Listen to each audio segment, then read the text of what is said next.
What's up, everyone? It's Dakota, and welcome back to another Magic the Gathering video. And a topic that kind of inadvertently gets brought up a lot on the Casual Spikes podcast, which should totally go and check out. The link to the channel is in the description down below. But something that we kind of bring up when talking about the metagame or breaking down a lot of these other bigger tournaments is kind of this debate, or rather this kind of decision that a lot of players have to make between just playing the best deck in any given format, or maybe even deciding to just play kind of what you know. There's definitely some pros and cons to that, and I kind of want to tackle the question of, should you just be playing the best deck in the format if you're trying to win a tournament? There's kind of this little list I made of pros and cons, and kind of these decisions and things you have to be thinking about when you kind of ultimately make that decision. In a format like Standard, I'd say it's a little bit easier to kind of make the decision of like, well, yeah, I'm going to play the best deck, especially now where we've kind of reached the point in the metagame where, specifically for Standard as of right now, as of the release of Tarkir Dragonstorm, that we seem to be, is it prowess tech for the mirror, and then kind of everything else. So definitely, I think that's a little bit of an easier decision. But when you get to the Eternal formats like Modern, Legacy, even Pioneer, there is a lot of value gained from just being able to play whatever deck it is that you have been playing, whether it just so happens to be the best deck in the format, or it's, like a tier 2 or tier 3 strategy. Whatever the case may be, I have put a lot of stock over the years in just making sure that you fine tune your list, you have a very deep understanding of the metagame, and you know how to play your deck way better than anyone else knows. You kind of get a few edges and percentage points here and there by maybe not necessarily playing the best deck or one of the most played decks in the format. So that's going to kind of be the realm that we're kind of having this discussion in. And of course, you can join in the comments down below as well. If you feel like you want to throw your 2 cents in, I would love to hear kind of your thought process of maybe playing the best deck or not playing the best deck and what your reasons are. We're going to try to cover, what I can here. Of course, I'm not going to be able to hit everything, so definitely feel free to kind of throw some things in the comments down below and let this kind of be a sort of learning experience in some way for a lot of players. And of course, before we get too deep into the video, if you're not already subscribed to the channel and you want to see more videos from me where we do deep dives of a lot of the major events going on in competitive Magic, as well as covering the Modern and Standard formats, as well as some other longer form videos for your viewing pleasure. So if any of that interests you, please consider subscribing and ringing that notification bell so you know when future videos get posted. It's a free, easy way to support me and my content. And if you would like to go even further and you want even more content, go ahead and check out the description down below. I have a link to my Discord server. I got a Twitch channel that we stream on occasionally. If you want to go ahead and check out some live gameplay, we're going to be playing a lot of the Teamer Prowess, or excuse me, the Is It Prowess deck in the Modern format. It's a deck that I have mostly built. I'm going to be playing in an RCQ this weekend. Super excited to be playing some Paper Magic, as well as the aforementioned Casual Spikes podcast. Me and my co-host Randy over at MTG with Randy talk about all the happenings going on in competitive Magic, breaking down the metagame, breaking down the major tournaments, and getting you prepared for your next RCQ or regional championship event. So definitely go ahead and check that out if you're interested. Lastly, I want to thank the sponsor of the channel, Manatraders. Manatraders is a monthly subscription service that allows you to play any deck that you want in any format at any time. They have a lightning fast rental where seriously, like, as soon as you ask to rent the cards, it probably takes longer for it to load than it does to actually like trade them, which is like literally seconds.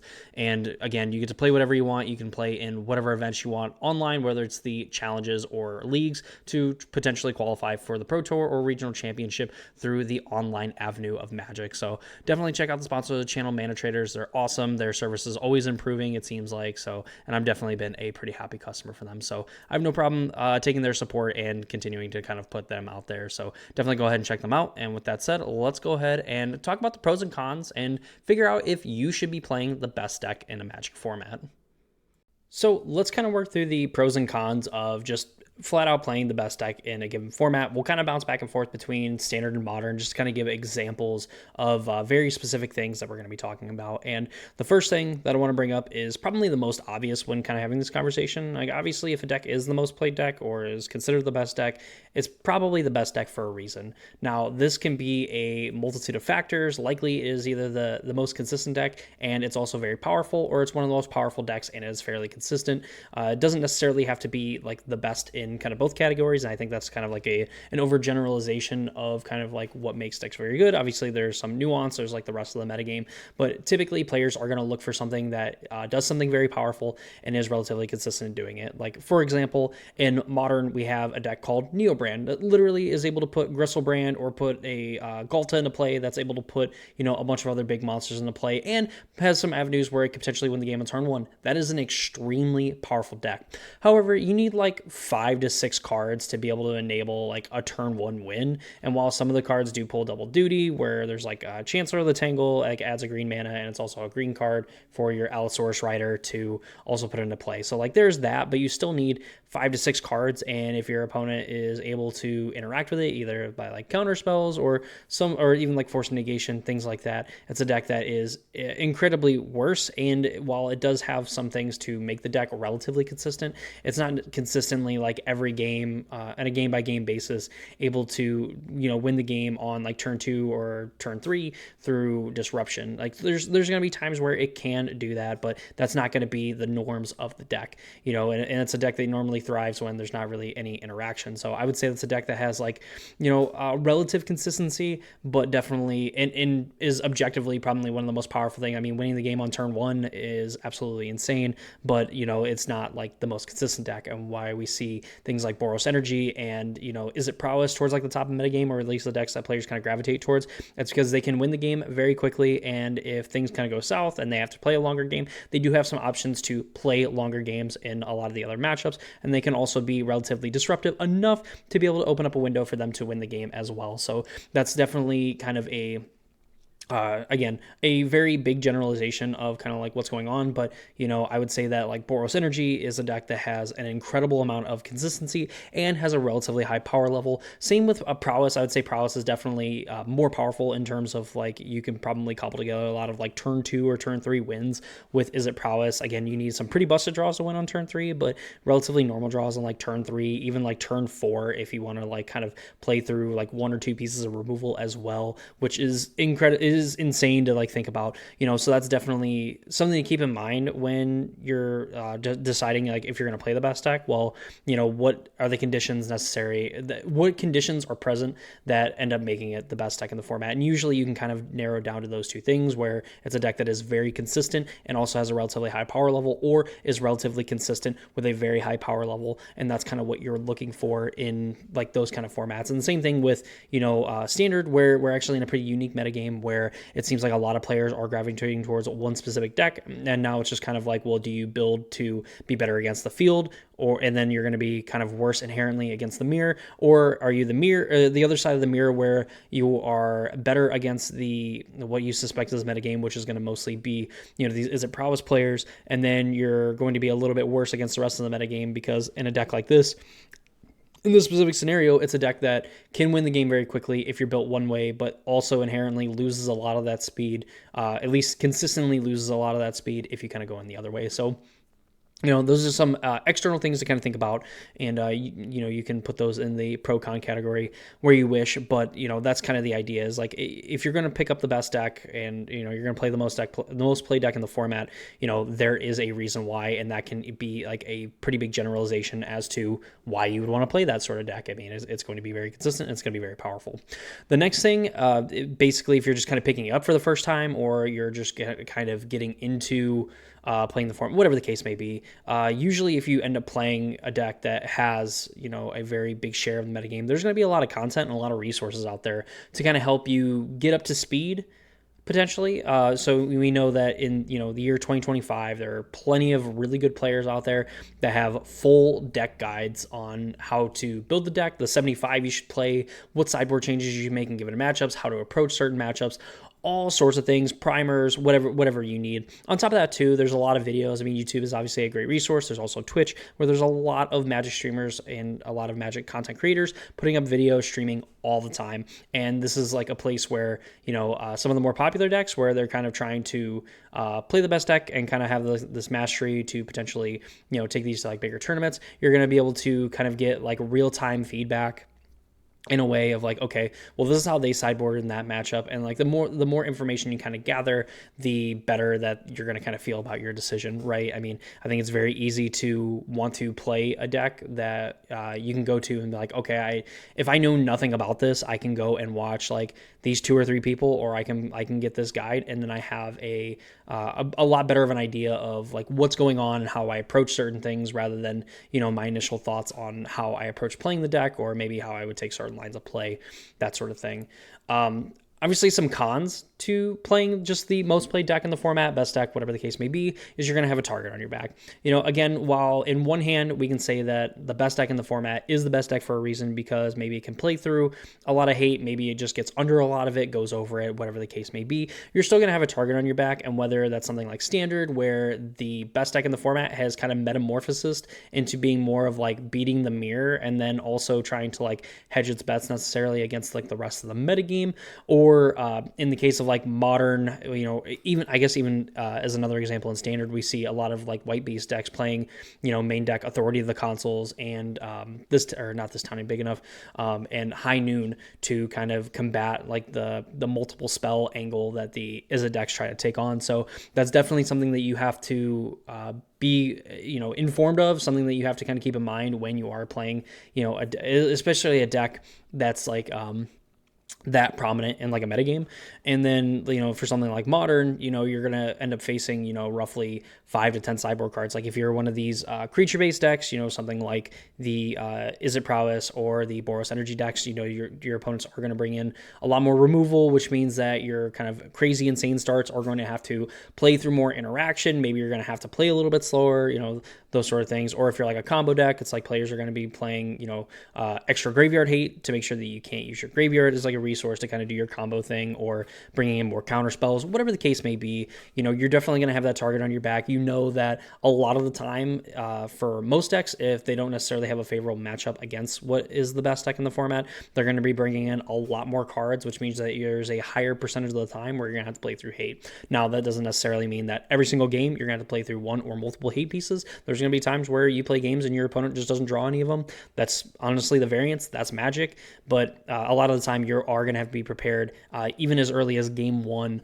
that your opponent could potentially have cards against you that are specifically for your deck that you are playing. And again, that's just something that you have to be prepared for. And that kind of leads into, players knowing what you're playing and how to play it as soon as possible. A lot of times, and this kind of goes into playing something that's maybe a little bit more off meta, or not necessarily like the most popular deck in the format, is that there's times where players are able to figure out what you're playing just by whatever lands you play and whatever spells you play. Now, in Modern, I think that this is something that why you see players like playing maybe some weird like off-colory type fetch lands, where, I would say in something like in Boros Energy, you see them playing like Flooded Strand. Now, it goes and gets a white source, it goes and gets a plains, but, there are some other decks in the format that are playing Flooded Strand, so at least gives your opponent some pause, like, okay, like, are they actually playing Boros Energy, whatever, obviously the cat is out of the bag, literally, when you go and fetch like a basic plains or something like that and go and get Ocelot Pride. Maybe you can kind of throw your opponent off via Hallowed Fountain or whatever. But, generally speaking, a lot of players are going to be able to figure out what you are playing very early on. And the sooner that you kind of figure out what is going on, the sooner you're able to kind of craft a game plan and see how your hand kind of lines up with what they have going on and what a path to victory actually looks like. And I think that it is a lot easier for other players when they know that they're playing against like Boros Energy, they're playing against Izzet Prowess, they're playing against Standard Izzet Prowess, or they're playing against the Jeskai Oculus deck, whatever the case may be, that they know that, okay, this is how I have to approach that matchup, and they can kind of get that ball rolling very quickly, or at least something that resembles that kind of game plan to kind of get to that point where they can win the game and kind of beat you at what you're doing, even if what you're doing maybe is a little bit more powerful subjectively or whatever to what you're doing. So definitely your opponents do have an advantage in that sense, where they're able to identify what you're playing. Obviously, that it also goes the other way around, where like you could probably identify what your opponent is playing, and that just comes with getting format knowledge. But if you're someone that's coming into this like brand new, you're not necessarily going to have that, and that's something you're just going to pick up as you play. Even like some players that play quite a bit, maybe there's times where they just kind of have like a lapse in a lapse in judgment or whatever the case may be. Maybe even your opponent's playing like an off meta deck, and it's a lot harder for you to kind of figure out what exactly is going on versus, them just kind of like having, near perfect information or like a relative idea of like what you're playing and what numbers you're playing at.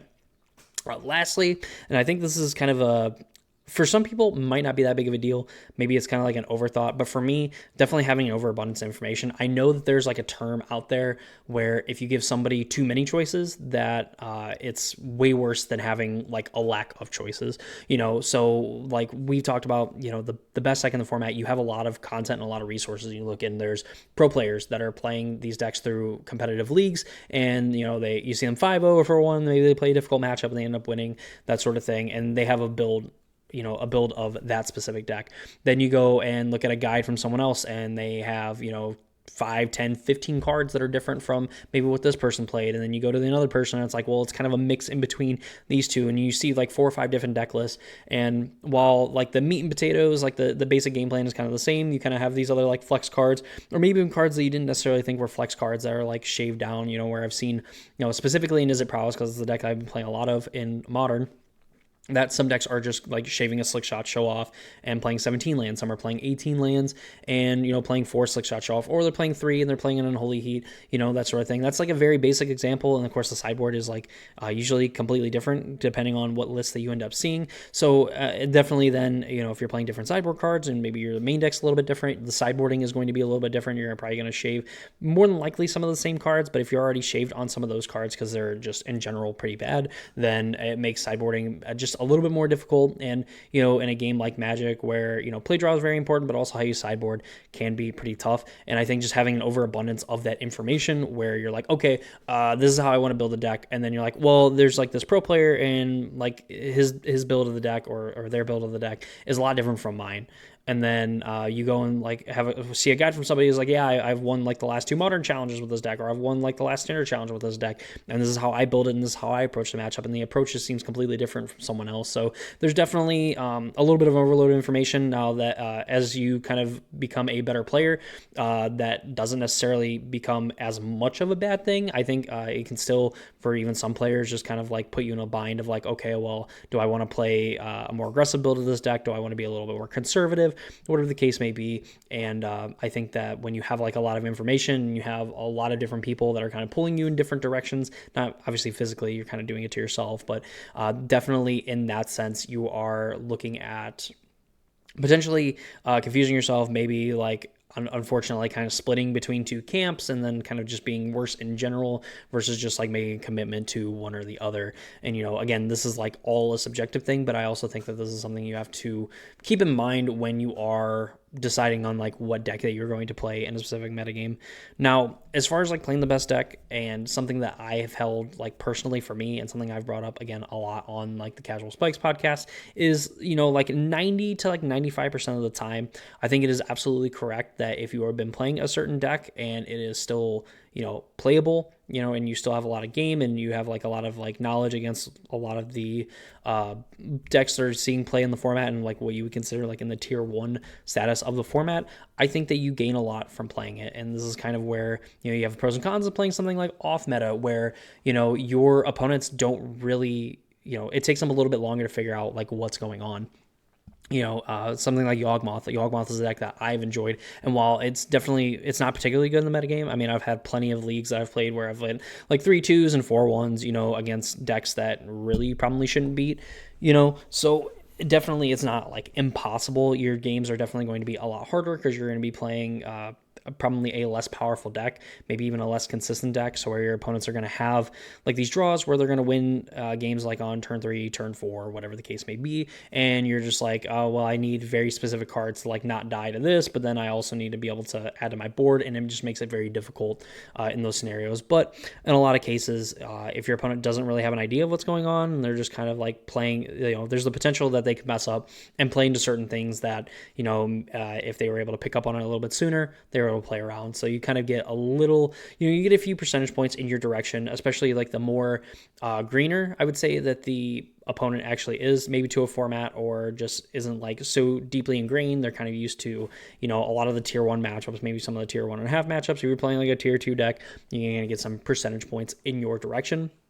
On top of that, too, you have very intimate knowledge of kind of how these matchups work out. Even if your opponent figures out, they're like, okay, you're playing Yawgmoth. I've only played against it once, and maybe they had a bad experience, or like maybe they won, like the Yawgmoth player didn't do anything, and they were able to just kind of win the game on turn 2 or turn 3. That's something that could potentially happen, but then they don't really have a lot of information where you're like, yes, I have played against, Boros Energy. I played against the, Izzet Prowess, like standard, whatever. I kind of know what's going on. I know what they want to do. I kind of know how they sideboard. I know how I want to sideboard to kind of beat this matchup, and again, you kind of still hold on to those percentage points going into like games 2 and game 3, because you're forcing your opponent to kind of pick up on certain things as they play, where it's already kind of ingrained in your brain how you approach different decision trees at different points in a different matchup.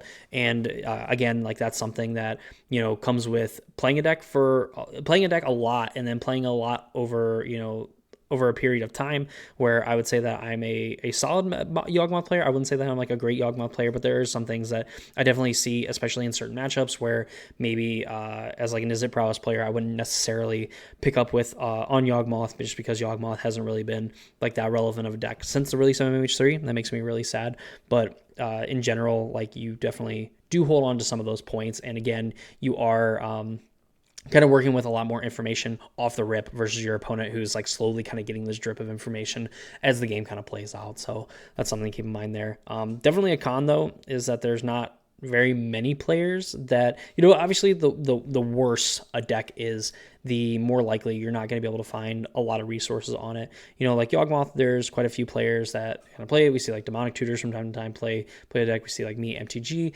Zerk was someone who had refined like a lot of like really cool lists playing Yawgmoth, and I really haven't seen them put up a result. I also haven't really seen like an updated Yawgmoth list in quite a long time, probably about a few weeks at this point. And there's that little bit of information, where there's like 2 or 3 players that are playing it that are very prominent, that have been kind of like, I'm going to die on this hill of like playing this deck, even if it's not necessarily, the very best deck, or if it's not necessarily good in the format. I enjoy playing it, whatever the case may be. Versus, like Boros Energy and some of these other decks, and even like Amulet Titan as well, like is a deck in Modern where you can probably put it at like tier 1.5, whatever the case may be, and there's still a lot of people that play that deck just because it's one of those decks that has existed throughout Modern's entire history. And it's not something you're necessarily going to get with Standard too much. Maybe with something like Esper Bounce, or even like some of the other red-based aggro strategies, you'll kind of get that sort of thing, where I wouldn't necessarily put those like in the tier 1 category. Maybe mono red you probably would, but in general, you're going to have less information to kind of work off of, which, as we kind of stated with like the overabundance of information, maybe this is kind of helpful, because if you only have like a few people and their lists differ, between like 5 cards, whatever the case may be, then you're going to be able to make a little bit better of an informed decision. And on top of, just again, not feeling like you're being pulled in multiple different directions, where you have like 5 or 10 really good players that all have like these various different ideals and approaches to things, where you only have a few. So definitely something that's a little bit nicer, I would say, that, by playing off meta, than, just being able to, have very few decisions from players that are really good and very informed with the deck, versus players that are really informed with the deck and have played a lot of it, but then also have kind of like different ideas and approaches to like, zigging when someone else is going to zag, that sort of thing. Lastly, of all of this, most of this doesn't end up mattering if I would say if you don't enjoy like the deck that you end up playing. Whether if you're playing an off meta deck and you just don't enjoy playing it, then I think that you should just go and play something that you enjoy playing. I think that a lot of this comes down to just learning and just being like a student of the game, if you will.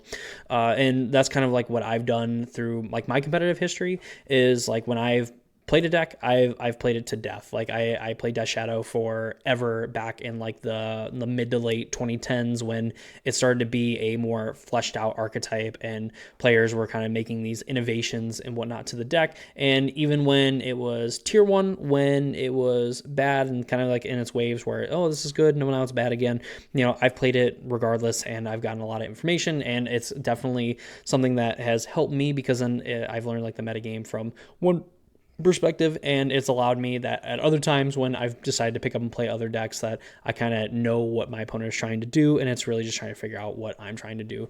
And you find that a lot by playing. And if you enjoy playing a deck in particular, whether it's good or bad, relative to like the metagame.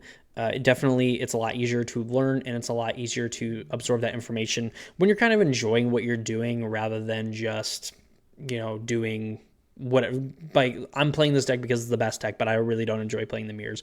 Or I'm playing this deck because it's the best deck, but I don't like the play pattern. I don't like playing aggro decks. I don't care that an aggro deck's the best deck in the format. I want to play this deck because maybe it's like tier 2, but it's something I enjoy, and I would much rather figure out how to tackle the matchup from, the perspective of like from mill or from, we'll say like Esper balance, like in standard, things like that, rather than just like learning it from the perspective of like a tier 1 deck. And I think that's like the most important of all of this, is that you have to find the balance of like a deck that you enjoy playing, but also a deck that is pretty good in the metagame. And I think that as you just kind of play more Magic in general of like the given format that you're playing, you kind of learn more and more of like, hey, like this is good, this is not good, these cards are bad, these cards are good, what deck is playing the most good cards in a very basic way, and figuring out how they kind of fit in the metagame and how you can kind of tackle some of the more obvious matchups that you are very likely to play against in some higher level tournaments, or even bigger tournaments as well.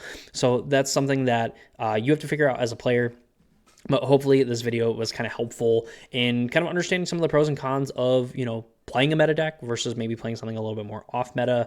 Of course, there's like the secret option C, where you're like, I don't care what anybody's playing, I'm going to play whatever I want. And if that's the case, you do you, boo. Like, honestly, like that's probably one of the most fun ways to play Magic, is just kind of throwing caution to wind. Like, I'm gonna play my super slow like 6-card combo like mid-range deck in a format where everyone's playing like aggro or whatever. Like, you know what? Hey, you do you. I'm not going to judge you for it. I think players should enjoy Magic the way they want to. I just know that from the competitive side of things, you should be kind of looking, at like this kind of idea and this kind of breakdown of when you go into playing a certain deck. At this point, we have an overabundance of like the internet. We have various different resources across multiple different platforms, to where you can kind of make more informed information, at least have a lot of information to make a more informed decision on like what decks you should play, how you should, once you pick a deck, how you should sideboard, how you should approach certain matchups, those sort of things. So hopefully this is kind of like a good idea, and kind of, lays out kind of the things that you need to be aware of when you decide what deck to play. Because